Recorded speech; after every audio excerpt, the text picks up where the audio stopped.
will hear an address by His Excellency Nayib Armando Bukele, President of the Republic of El Salvador.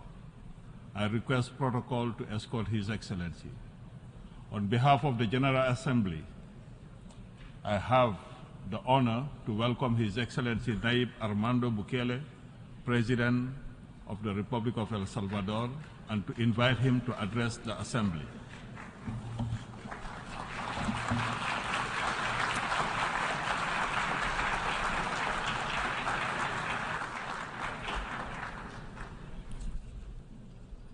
Excelentísimo señor presidente. Your Excellency, President of the General Assembly, heads of state and government, my wife, Gabriela, my daughter, Laila, distinguished members of the different delegations here with us today, friends watching us on the different platforms, ladies and gentlemen. Since the first time I came to this assembly, I've reminded you of the need to renew and to reinvent ourselves. And I'm not only referring to this organisation or to this General Assembly, but rather to all countries, especially those that have similar circumstances to ours. Nor did I say this just because, but rather because I believe it, and because in my country, in El Salvador, this is what we're doing. El Salvador, like other developing countries, has always dreamed of being great. For some countries, this dream at some point became possible. However, for others, like our country, this was always something unthinkable. We didn't believe it was possible, or even that we'd get close. In fact, I think that nobody listening to this speech would have thought that they'd say the name El Salvador, or hear it, and think of a global benchmark or a positive example. However, despite all of the stumbling blocks, we decided to take the risk. We didn't accept the fate that others had decided for us. Now, today, 4 years since my government took office, nobody would even dare to deny that for the first time in its 202 years of history, the smallest country on our continent would have made such great strides forward to achieve this dream of greatness. In such a short amount of time, El Salvador went from being the world murder capital, from being the most dangerous country in the world, to becoming the safest country in Latin America. This isn't a promise anymore. It's the reality that the El Salvadorian people are living through, and anyone from abroad is welcome to go and see it for themselves. Thus, many people in the world are following what's happening in our country, especially in Latin America. However, also in the United States and elsewhere. They're seeing what's happening in El Salvador and wondering why they can't do the same in their country. The answer is clear and simple. They must make their own decisions. They must reaffirm their right to use common sense, to try their own methods, and to implement their own plans, and to design their own systems. No country has the right to impose its ideas, to impose their way of doing things, even less when these things don't even work in our countries. In every single one of the decisions that we've made, we have reaffirmed our legitimate right to govern ourselves, even if this could have meant making a mistake. However, we didn't make a mistake. We were successful. In fact, we had a resounding success. And so, we didn't only reaffirm our right to make our own decisions, but also our right to be right. There's not one single recipe or single formula that works the same for everyone. However, I do believe that there is one ingredient that all recipes should include, or should at least have the right to include, and this ingredient is courage. It's necessary to have the right attitude, the guts, the determination to do what needs to be done, even when other people are questioning you or criticising you. For decades, we tried everything that we were told was the right thing for us. And it got us fighting a civil war for things that were far removed from us, because the conflict between the West and the Soviet Union was being waged in our country. More than 85,000 people dead, and one destroyed country later. They told us that actually that wasn't the right recipe, but that now there was a new recipe available. And so they made us sign up to some fake peace agreements. There was no peace in them, and the only thing that they did was enable two different gangs to plunder the loot. They tried each different formula and nothing worked. And then, being under foreign powers, the country went to the right, and then later, also under foreign actors, the country went to the left.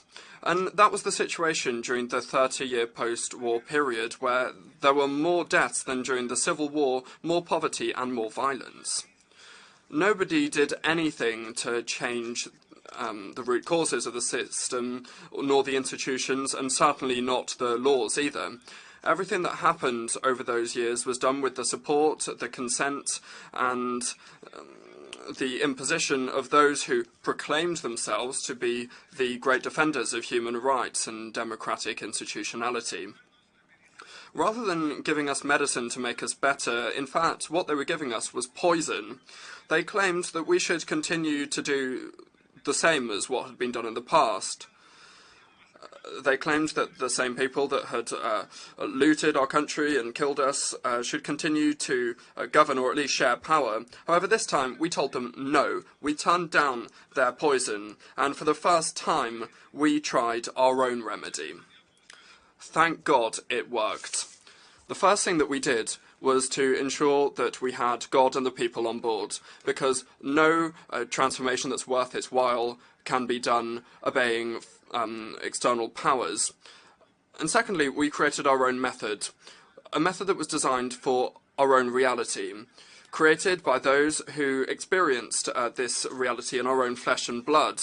Then the El Salvadorian people gave us, vested their trust in us twice through votes, several times, but perhaps these two votes were the most important, and the first of the two votes was when they elected me as their president. The second was when they decided to give us governability.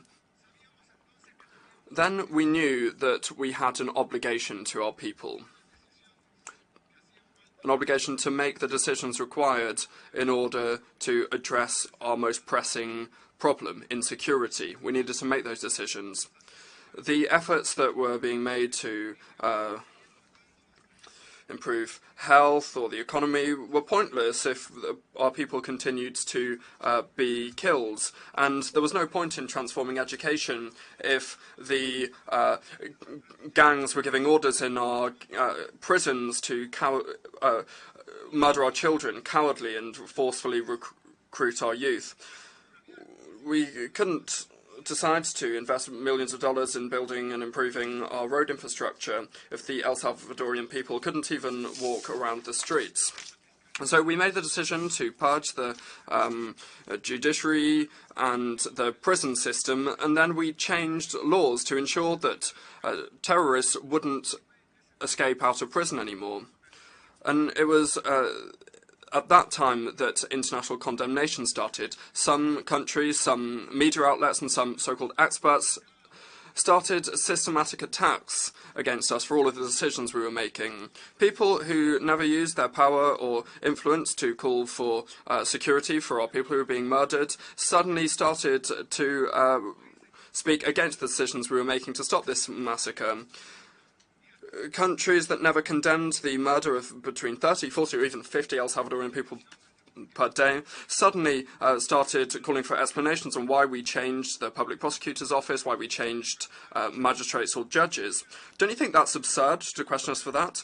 Who is responsible for the policy for domestic security in any country in the world? Well, the answer is it's the responsibility of the government, the executive, through the state security forces, through the penitentiaries, for the penitentiary system in cooperation with the Public Prosecutor's Office and with the judiciary. This was an indispensable condition for everyone to work together in the same direction for the plan to work. If we had left the same public prosecutor in office, if we had left the same judges in place as before that were being protected by a lot of people, and well, then we would still be the world's murder capital. If we had listened, we would have continued to lose thousands and thousands of El Salvadorian people to terrorists. Thank God we didn't pay any attention to them. Every single one of the decisions that we have made have led us to this point.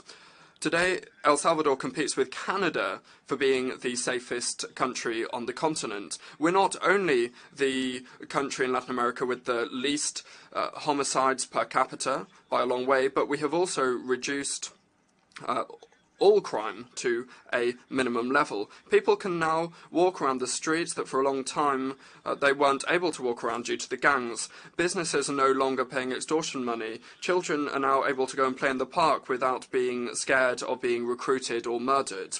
These are things that a lot of you might take for granted, think are basic, to walk around your streets, but in our country they didn't exist.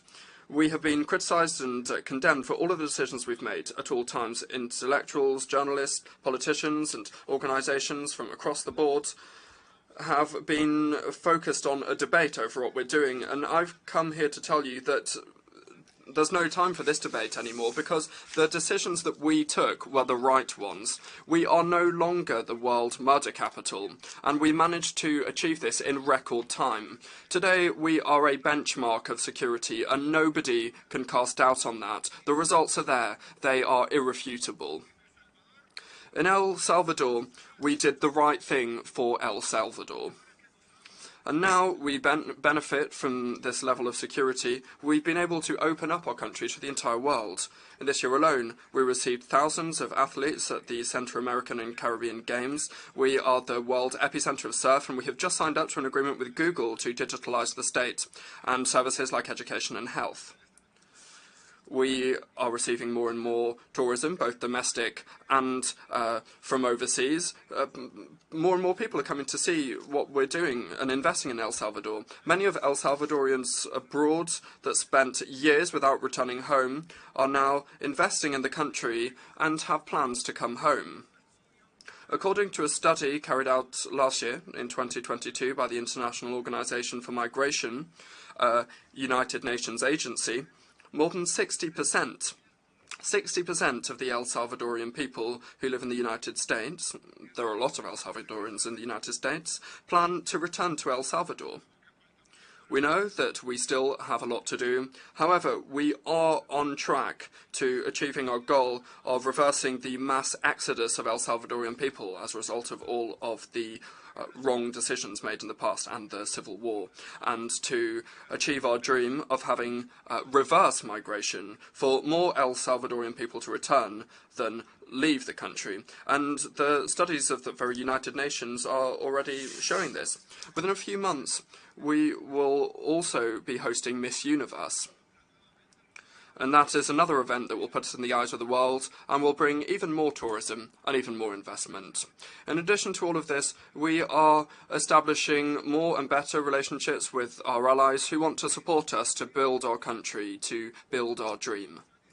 And I'm not just saying all of this to boast, although I am very proud of everything that we have achieved. I'm saying this because this is an example of what all countries can achieve when they start to claim their sovereignty. Look at us.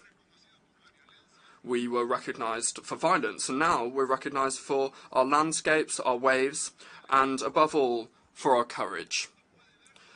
Now the world can see our full potential. We have a country full of marvellous things to offer.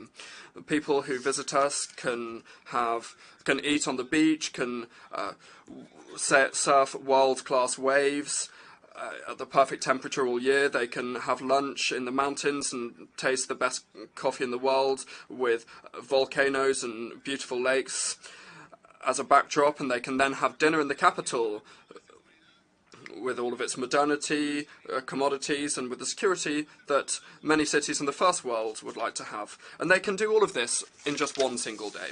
But the best thing is that they will find in our people a friendly, hard-working people that is always looking to do something new.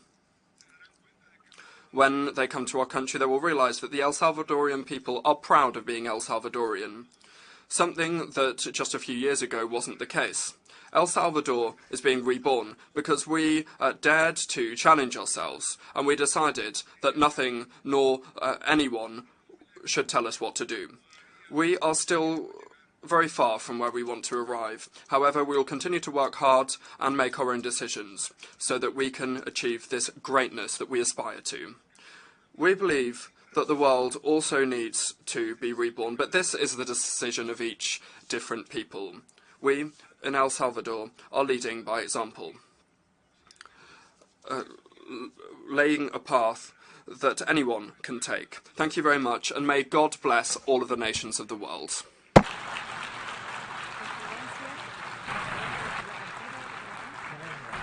On behalf of the Assembly, I wish to thank the President of the Republic of El Salvador for the statement just made, and I request protocol to escort His Excellency.